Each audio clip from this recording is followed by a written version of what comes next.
Shalom Bapak Ibu, saudara-saudara yang terkasih dalam Tuhan kita Yesus Kristus. Kembali dalam perenungan kita Road to Fruitfulness. Saudara-saudara yang tetap setia mengikuti, Tuhan memberkati saudara sekalian. Pada pagi ini kita akan membaca Amsal 13:24, demikian bunyi firman Tuhan. Siapa tidak menggunakan tongkat benci kepada anaknya, tetapi siapa mengasihi anaknya menghajar dia pada waktunya. Kasih sejati tidak hanya dimengerti sebagai pelukan, kata-kata yang manis, belayan, atau ciuman. Kasih sejati melibatkan ajaran dan juga hajaran. Yudas mencium Tuhan Yesus, tetapi pada waktu yang sama ia menjual Tuhan Yesus. Rasul Paulus ketika menjelaskan faset dari kasih, ia berkata dalam 1 Korintus pasal 13 ayat 6a demikian.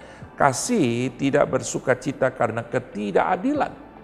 Ketika ada kesalahan yang didapati sang ayah dalam diri anaknya, sang ayah itu kalau tidak mendidik dan memperbaiki anak itu, maka saat itu juga kasih sejati sang ayah sudah terdistorsi.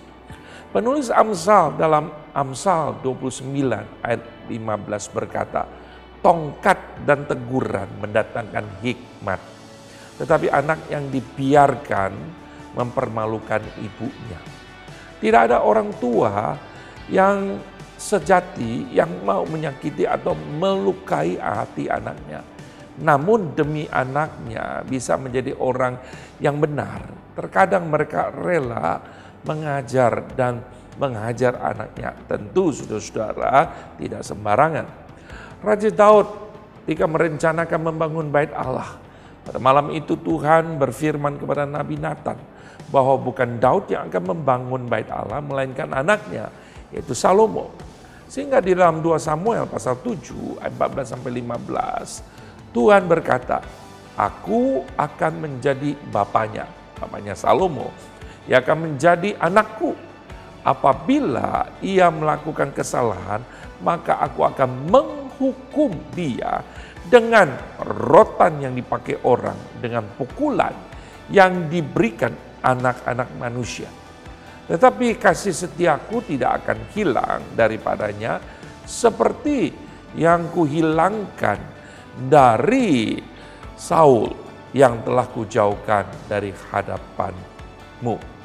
Saudara-saudara, ketika Raja Daud menggambarkan Tuhan sebagai gembala, ia sadar tongkat gembala sangat dibutuhkan oleh domba. Tongkat itu bukan saja menggambarkan penjagaan dan kedamaian, tapi juga kasih dan ajaran.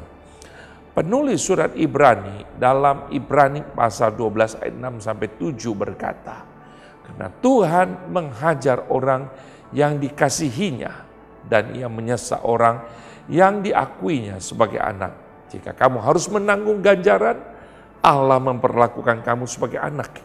Di manakah terdapat anak yang tidak dihajar oleh ayahnya?